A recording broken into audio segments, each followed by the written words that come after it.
then we will have to interiorize our consciousness a bit more.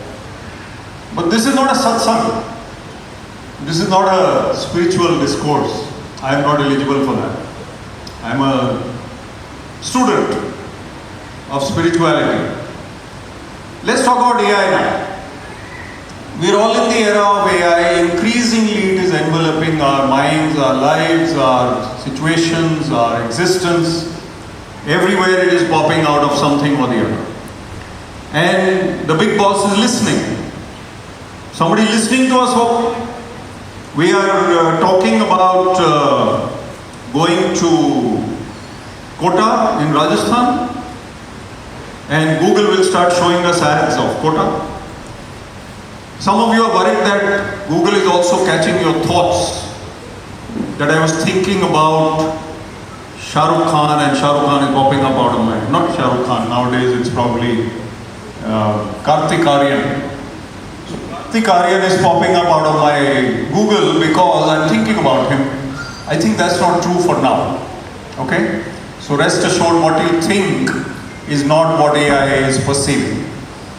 But what you say is being heard because your Google is on, your Google location is on, your Google whatever is on. But till now we don't have a chip in the wrist.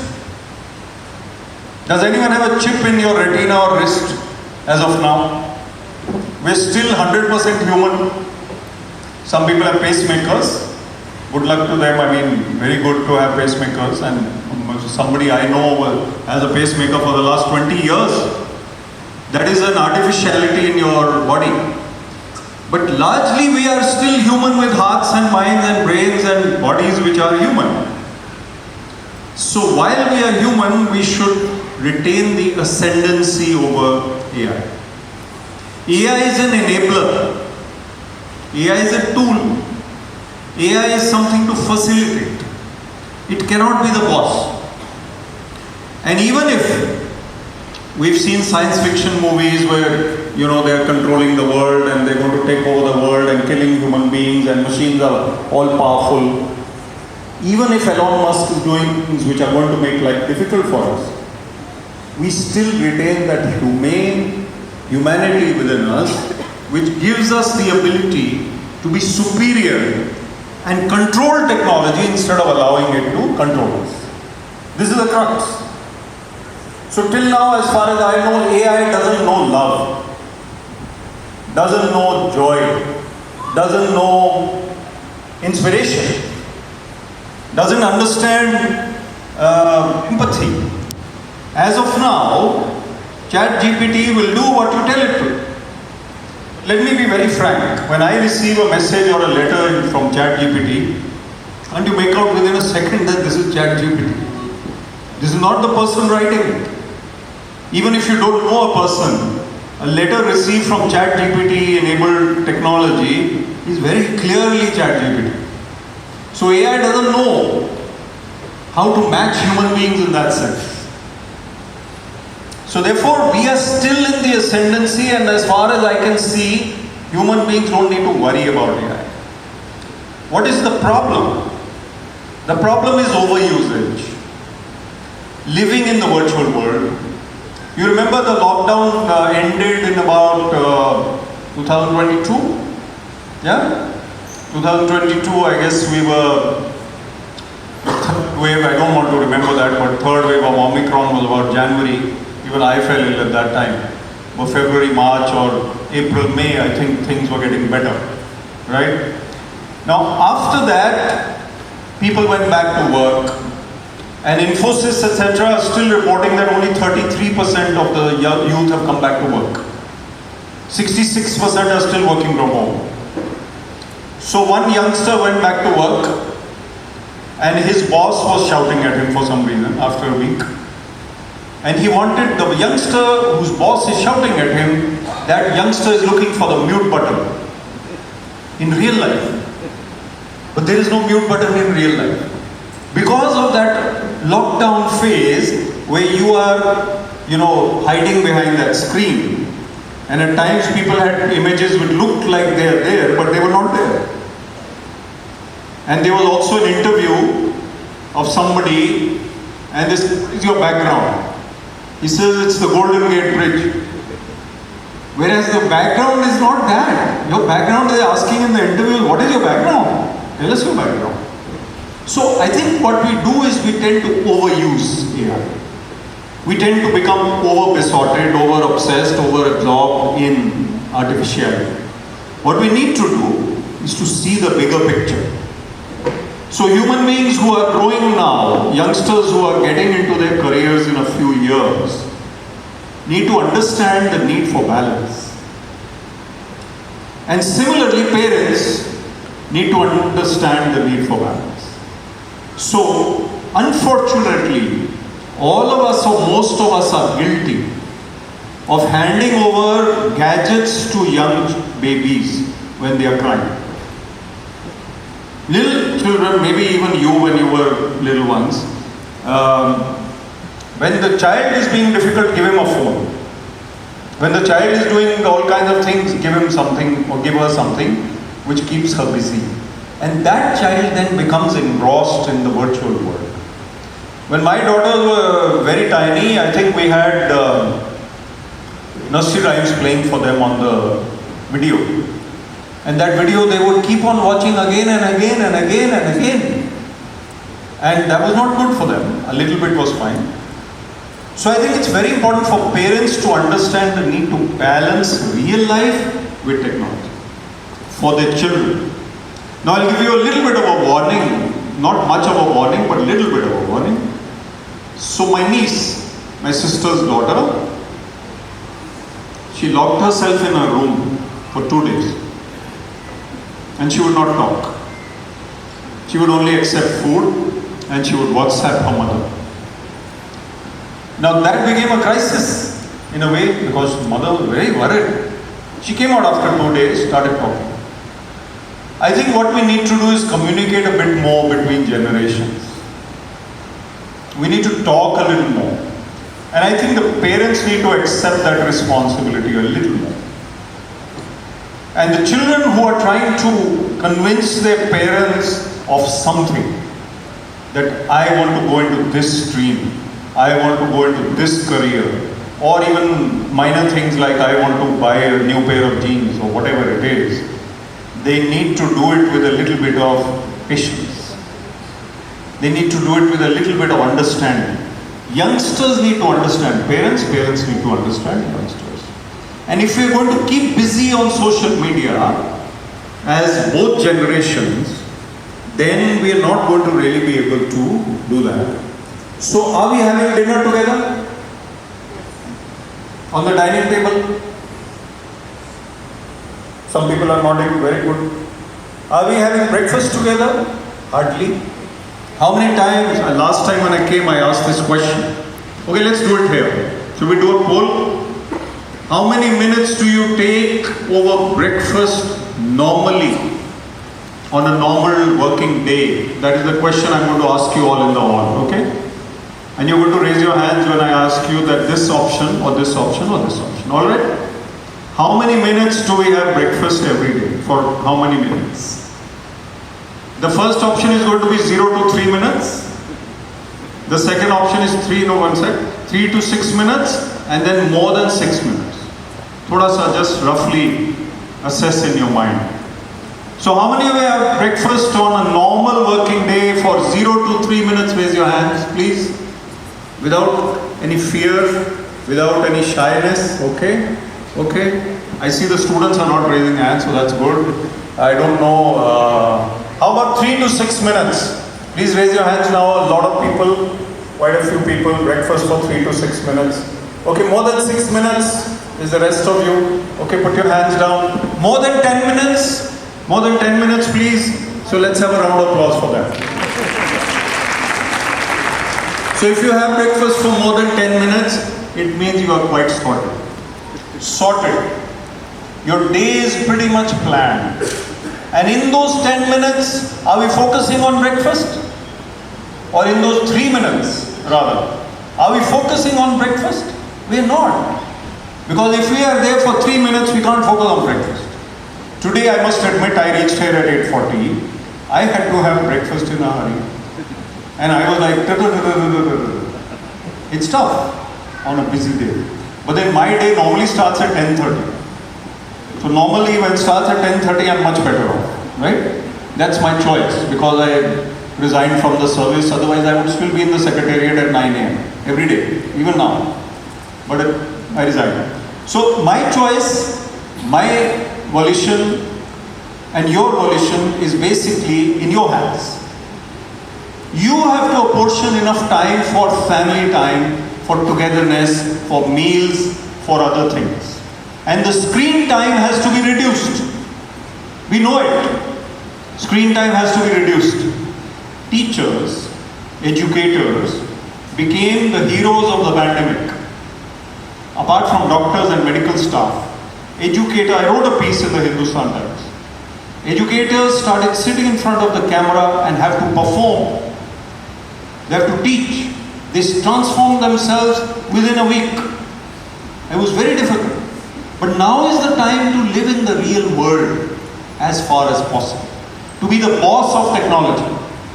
To be the boss of technology. Somebody will raise their hands when I have only 5 minutes left. Yes? Possible? I mean somebody who's keeping time. Please raise your hands. You will. Abhi to nahi 5 minutes, na? You will. Okay. Right. So I'll tell you 2 stories now. The first story I want to tell you is the story of a young lady who missed a flight. It could have been a young man. Nothing against, it's just a story. So this young lady missed her flight. She went to the Delhi airport and she got late. The meeting was in Bombay. She was to fly to Bombay from Delhi. And she was pretty much upset, disturbed because she missed her flight. So she decided to call up the office and say, I'm so sorry I got late. And now I'll catch the next flight and come in 2 hours more, 2 hours extra. And so she is quite grumpy. Subah, 7:30 a.m. but missed her flight. Quite grumpy, quite not very happy with herself, with life, with situations. So anybody talking to her might do so at their own risk, little angry types at that time. And snappy. So she cooled down in a while. She bought a packet of cookies, started reading a book, and was quite, resigned to the fact that she's late now. What happens is a man sitting next to her picks up the packet of biscuits and eats one biscuit.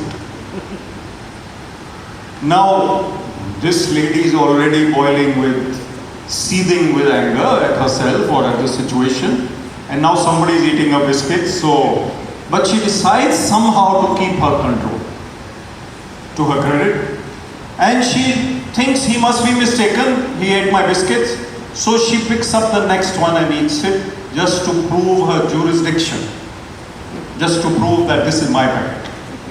So she eats the packet, she eats the biscuit, but the man is smiling and he eats the third one.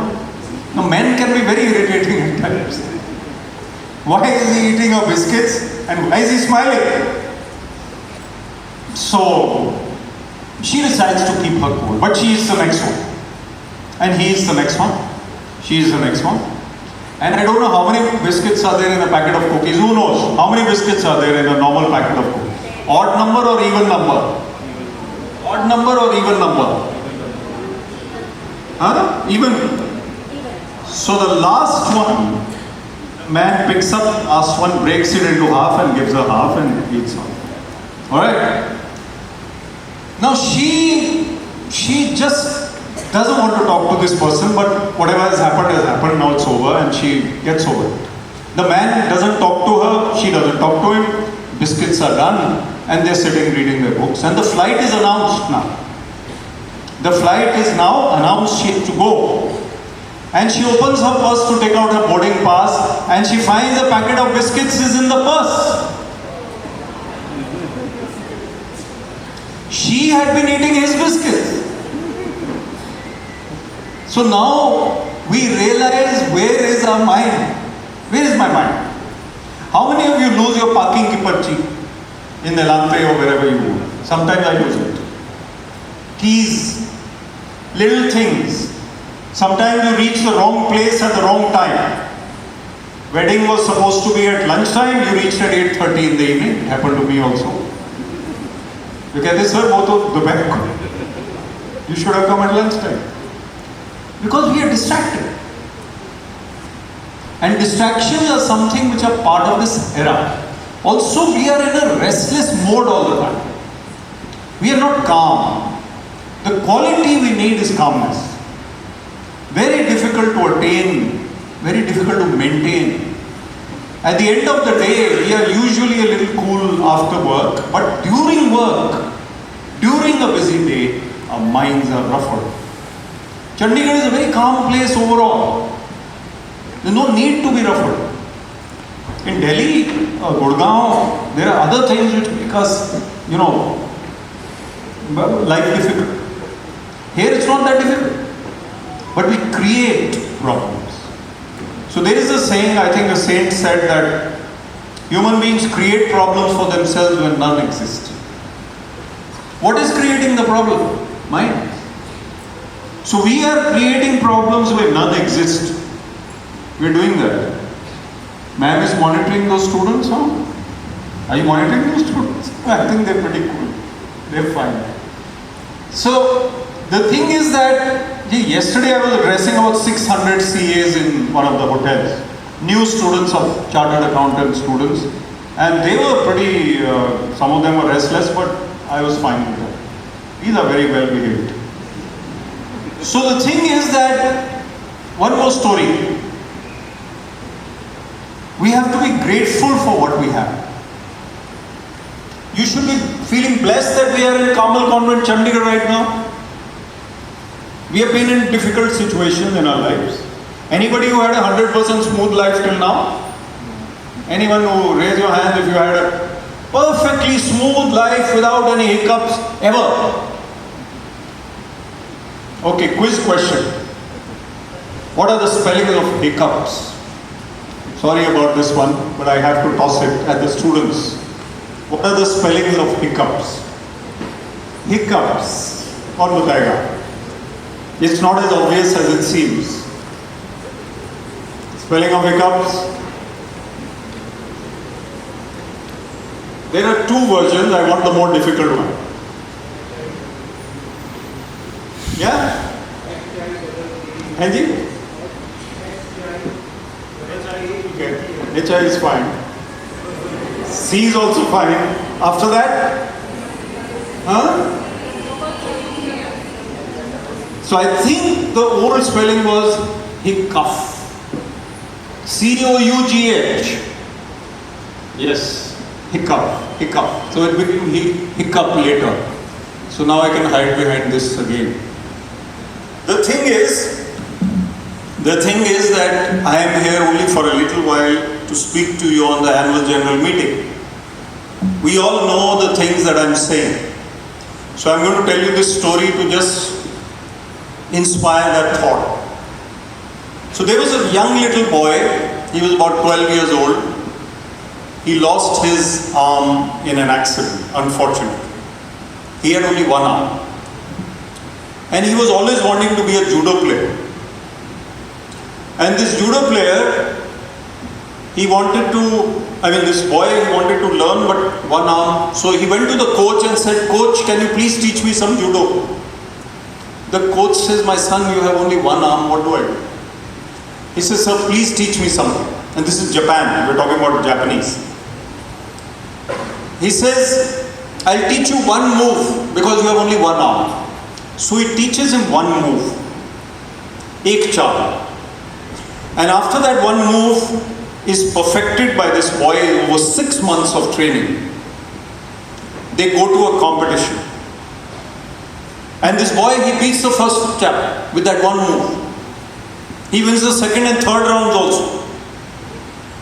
And in the quarterfinals and semi-finals also, somehow with that one move which he's perfect in, the age group of under 14 or whatever is there, he wins his next bouts. In the final, the boy who was a champion last year is very strong and well built and there's no chance. And he's losing. But somehow in the very last minute, he fights back and he wins the bout by pinning that person down with that one move.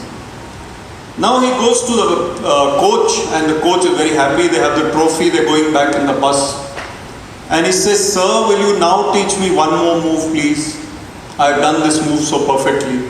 He says, "You don't need any other move." He says, "And this is the move where nobody can get up from your grip unless they pin down your other arm. And you don't have another arm." So his disability became his asset. Now, most of us don't have these kinds of problems. Are we grateful for what we have? And can we make the most of what we have and not dissipate our energies into destructive ways? I feel very strongly, I don't say it much in my talks, but I feel strongly about over-alcoholism. Once in a while a drink is good with friends. Overdoing anything becomes difficult. And it is very, very important for us to understand where to draw the line in anything. And in the state of Punjab, we are worried about drugs.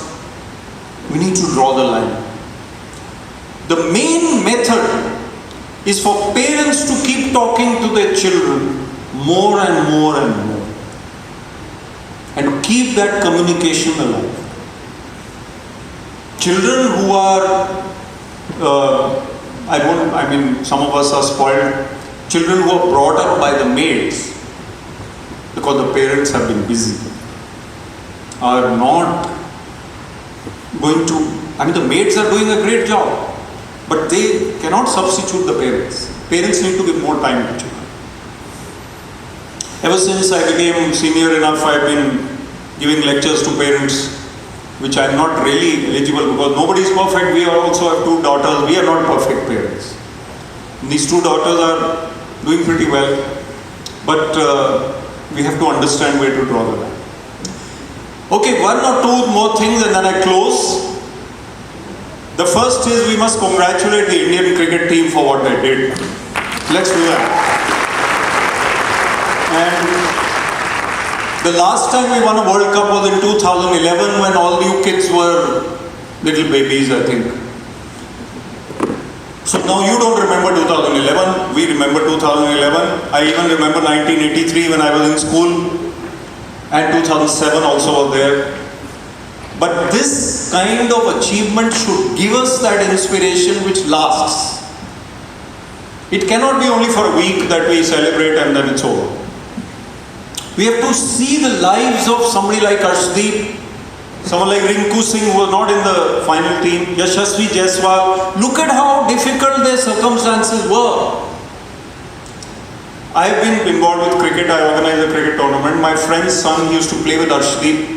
He says Arshdeep was not a very well-off boy. He says this boy used to treat Arshdeep to lassi every day after cricket because Arshdeep was hungry, didn't always have money. Today he is a top Indian player. Look how well he bowled.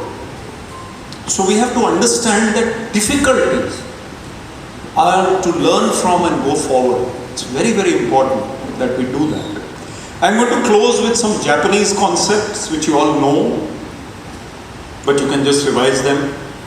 We heard of Ikigai, the way to live at peace, creatively. And the Japanese are longer living because of one reason. They don't eat as much as they want to eat. Do you know this concept? Hara something, one of you may know it. It's Hara something something. The concept is that when you are 80% full while eating, you stop. Not 120% or 150% of your hunger. You stop eating at 80% because the body has not yet told you that you are full. And the biologists or the doctors will tell you that when the food goes there, we don't immediately get that signal that we are full. But we are full. So stop eating at 80% and healthier living will take place. Yoga and meditation. Meditation is very important for all of us. Those who have not started meditating, even in their 30s, 40s, whatever, please start meditating. And even children should meditate. Your concentration will improve, your achievements will be higher. And we've all heard of Kaizen. Kaizen is another Japanese concept. Gradual but constant improvement in life. Gradual and constant improvement. You can't overnight become a better version of yourself, but keep improving gradually. So I think I've spoken enough.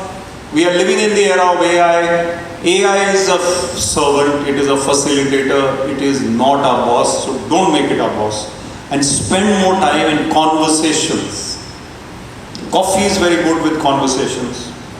Chai bhi theek hai, but coffee. So have good conversations and enjoy your life and look at happiness as a goal, students. The ultimate goal of life is inner peace and joy and happiness. And no amount of money and power and fame can give you that. Somewhere else you have to find it. You have to find it within. Thank you, sister, for inviting me. Thank you all. All the best.